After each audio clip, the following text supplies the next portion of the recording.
Brand mascots are used by a variety of companies to advertise a wide array of products and services. However, an industry with companies that seemingly always want to have a mascot or spokesperson is the insurance industry.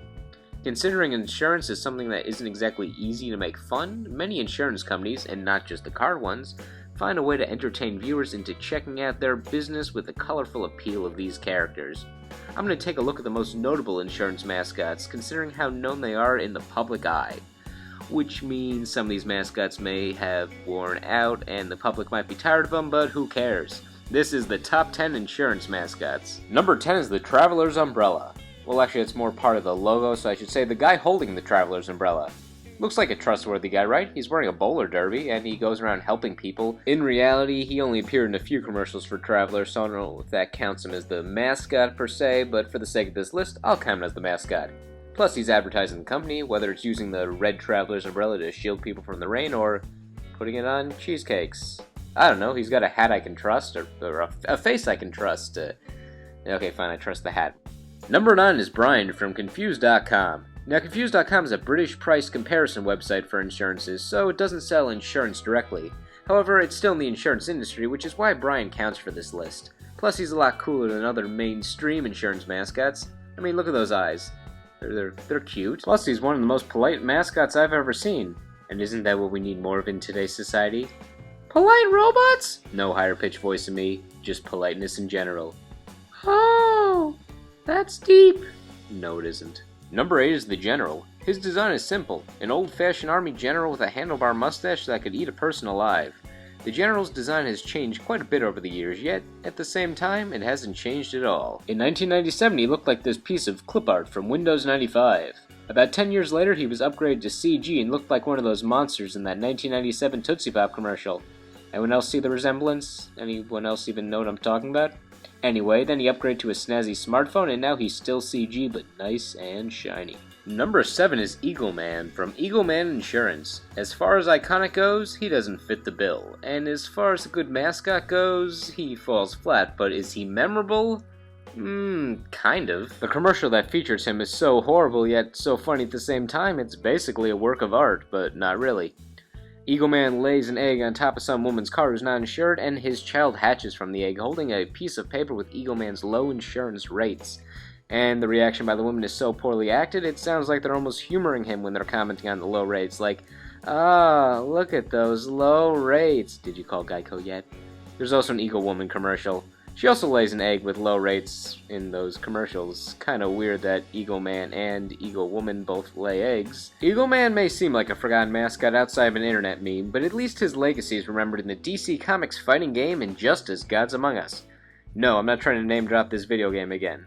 The superhero Hawkgirl will occasionally say, "Insurance paid up?" after some of her attacks, apparently being a nod to the Eagle Man insurance commercial, since they're both flying bird people and both Eagle Man and NetherRealm Studios, which made Injustice, are based in Chicago. The more you know. Number 6 is the Bel Air Direct Knight.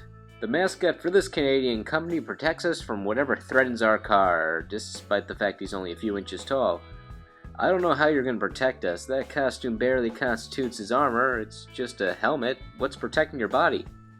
Oh no, being cute isn't armor either. However, he does set a good example by wearing his seatbelt. Remember kids, seatbelts keep you safe. Da, do da, do da do da.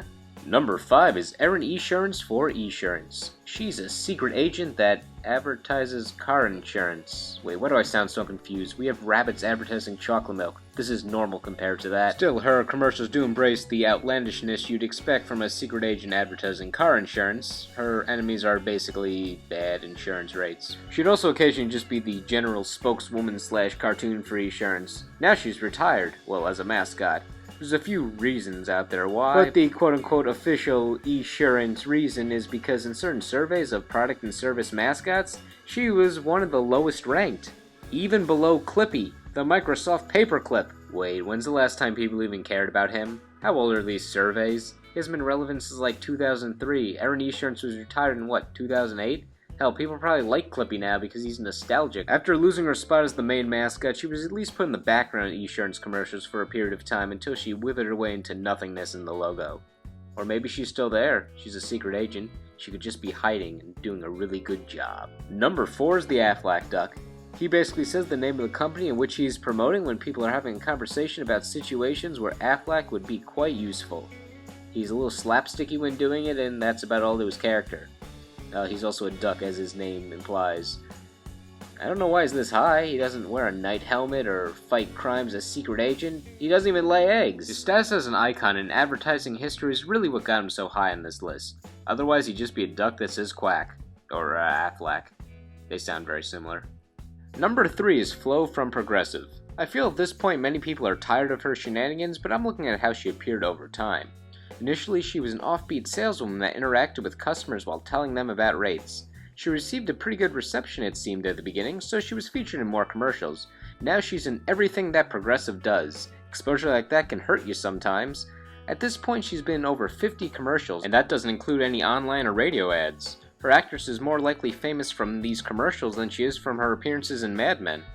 There are no statistics proving that she's actually disliked after all this time, but many people I've spoken to seem to be tired of her appearing everywhere. Still, I can't confirm if she's lived long enough to become a villain, so she's here to stay and inform everyone about car insurance, and I mean everyone. Even Sonic the Hedgehog. Wait, what's he doing here? Number 2 is the GÉICO Gecko. It was inevitable to have him on this list. It actually wasn't because I infused this list with my opinion, but as far as brand mascots go in general, he's one of the most iconic, and possibly the most iconic insurance mascot based on his commercial appearances and the fact that he's an anthropomorphic animal, which goes over well with, well, everyone. The question I know you're asking, because I can read minds through the internet in a recorded video, is why did GEICO choose a gecko of all things to advertise car insurance? Initially, he was just a one-off joke where he was a normal gecko, voiced by Kelsey Grammer, that wanted people to stop getting him confused with GEICO due to the name similarity. At some point down the road, GEICO decided to make him more British and more bright, and have him talk about how great GEICO is. No real transition from being annoyed to working with the company. I guess the gecko just doesn't care anymore. Or maybe he just realized it's a nice job with salary, benefits, and a company that appreciates him. I can respect that decision. I can also respect number 1 on this list. I wanted a mascot that made me think of insurance rather than reptiles, knights, or feeding ducks breadcrumbs. I have actually discussed this mascot, or spokesperson if you want to call him that, in a previous video. Number 1 is Mayhem with Allstate. As I've said before, what I like about him is he has a direct relation to the service he is advertising, which is the best type of mascot in my opinion since it doesn't distract the viewer with a colorful character. Not saying that I don't like a tiger advertising cereal since Tony the Tiger is a top tier mascot, but Mayhem embodies why we need insurance. He's what leads you to damage your car or what could go wrong in your house. The ads are creative.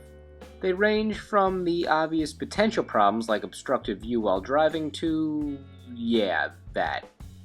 He may not be as interesting to look at as others, and he may not be as nice and friendly as other mascots, but he gets the message across in a more interesting method than just telling us, he shows us. And because of those reasons, that's why I think Mayhem is one of the best insurance mascots despite not being the most iconic. So with that, are there any insurance mascots I forgot about? Let me know. Thank you all for watching, and I will see you all next time.